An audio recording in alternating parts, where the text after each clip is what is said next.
Welcome back. I am so excited to discuss this next lesson, scaling smart, when and how to hire your first team member. You cannot scale alone. Let's keep it real. Hustling solo will only get you so far. If you're the CEO, the assistant, the marketer, and the janitor, you're not building a business, you're building burnout. The smartest move you can make: hire help early. A strong team gives you back time, energy, and focus so you can do the work that only you can do. This audio ebook shows you how to scale smart, hire right, and lead like a boss. Signs it's time to hire. You're turning down opportunities because you don't have time. Quality is slipping because you're stretched too thin. You're stuck doing $10 tasks instead of $1,000 tasks. Your income has plateaued. Boss tip: if your time is maxed out, your money is maxed out too. A question that a lot of business owners ask is, what is the difference between a contractor and an employee? Think of a contractor as an experienced person, a hired hand who's coming in to provide flexible, project based support. Because they're not an employee, they get to set their own schedule and you don't have to pay them.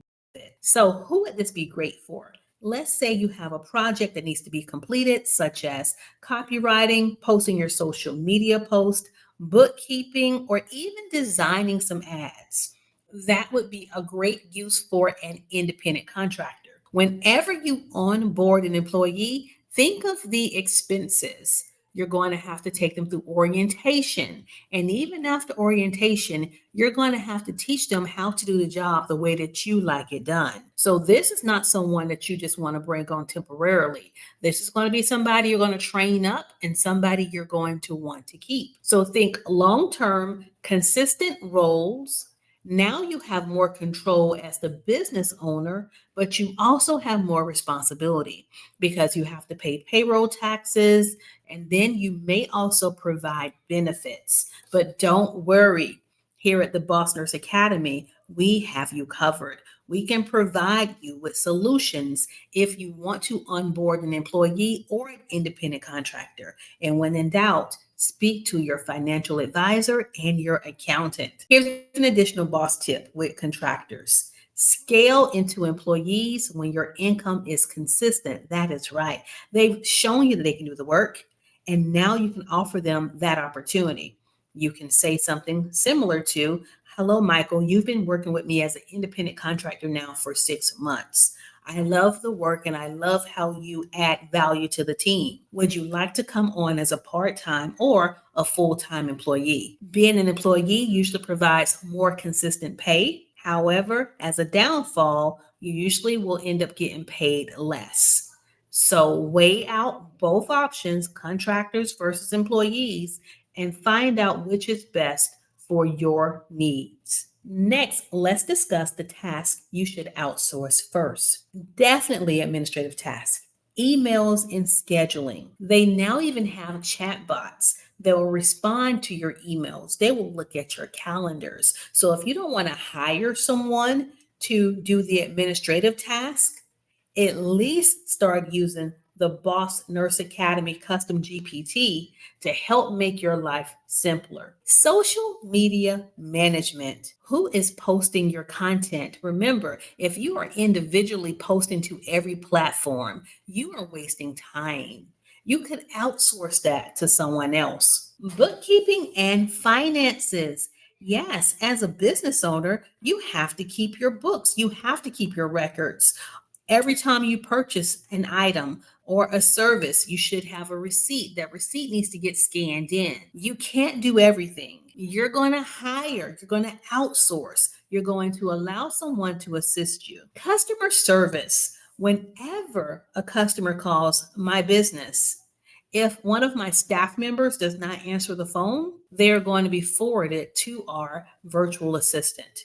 Yes, so our phone calls are answered 24 hours, 7 days a week, 365 days per year. And it's not always answered by someone who works in our office. As we go further, you're going to see different resources and you'll see resources for virtual assistants. Remember, you can't work a full time job, run a business, and answer every phone call. So consider outsourcing. Next would be technical support. You all, building a website is tough. It is hard work. It takes lots of hours. And if you don't have that time, you're going to hire. You can use a site such as Fiverr, or you can ask me for reference. Look, I have multiple websites, and yes, I can update each of them. I understand how to, but sometimes I don't have enough time, and therefore I outsource the maintenance and the upkeep of the websites. Here's another boss tip: free yourself from the tasks that drain you, not the ones that define you. I know that I'm not the best person to be answering phones. So that's a task that I have in office help actually perform. And I also have my virtual assistants, and you can do the same. Let's talk about building culture from day one. Whenever you're interviewing a contractor or an employee, you want to communicate your mission and your values. You want to let them know what the expectations are.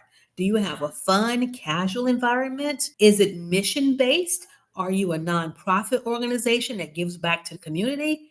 Letting those who you encounter know the culture will also help them to decide if this is the right place for them. Don't forget, and this is a no brainer, treat your contractors and employees with respect.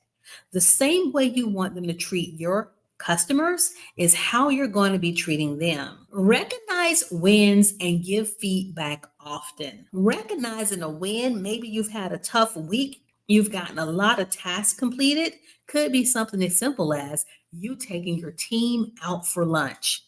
Give them gift cards. Whenever you give back to your staff, believe me, they give back to you. Here's an additional boss tip. Even if it's just you plus one virtual assistant, you're already a leader. Act like it. In this section, we're going to discuss onboarding systems that save your sanity. You're going to use the Boss Nurse Custom GPT to create your standards of operation procedures, step-by-step guides, your onboarding procedures, your welcome book, whatever it is that you need for your customers and or for your employees and contractors. Don't overthink the process. Ask your custom GPT, prompt it so that it can create the guides for you. Next, let's discuss project management tools such as ClickUp and Trello. They're going to make your job so much easier. You can assign projects, you can see if the tasks have been completed. At some point, it's going to become so structured until you can actually operate and monitor your business without being on site. That is the goal. You're a business owner who wants freedom. I've perfected this. Let's talk about automating training. You can use Zoom or Loom videos in order to create your training materials. You can also embed your custom guides. Look at how we're doing this. This is hybrid. For some of you all, I'm going to see you in person, but for a lot of others, you're only going to see me online, and you'll also get access to our library. We've automated training. That way, I don't have to keep teaching the same things over and over again. Instead, I give you access to our training resources. And of course, I have another boss tip for you. Systems let you hire faster and scale smoother. So don't be afraid to create your systems. And if you don't know how to create them or where to start, don't forget to ask AI. This is a biggie: hiring mistakes to avoid. I know it's going to be difficult because you want to take everybody with you, but repeat after me: everybody can't go. Hiring mistake number 2 is failing to set clear expectations. If you give someone a task, the task needs to have a deadline. What would you like done by the end of the day? What task are you prioritizing? What needs to be done first thing in the morning versus before your employee leaves for the day? Third, waiting until you're overwhelmed to hire. Look, no one wants to walk into your chaotic mess. Whenever you start to sense that, wow, this is getting pretty hectic here, I need to go ahead and hire.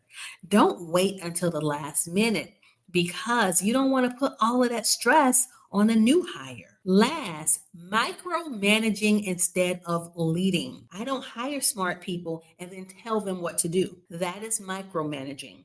So once I let them know what my expectations are, yes, I can go back, I can review, I can tell them what changes need to be made, but that's going to help build up that person's confidence.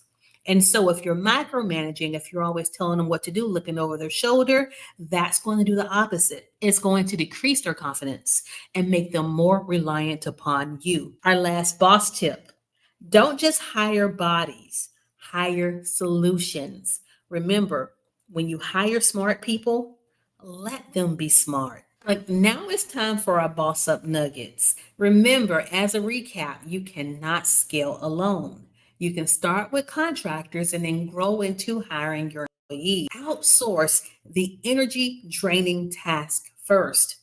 Build culture early. And then lastly, systems make onboarding easy. Look, you have a team now. We can help you build those systems and we can help you boss up with strategy. The final word for this lesson: remember that scaling isn't about hiring the most people, it's about hiring the right people. So when you stop trying to do everything and start building a team, you shift from hustler to true CEO. So let me ask you this, team. Are you ready to stop grinding solo and start scaling smart with your first team? If so, drop boss up in the chat and I'll see you in the next lesson.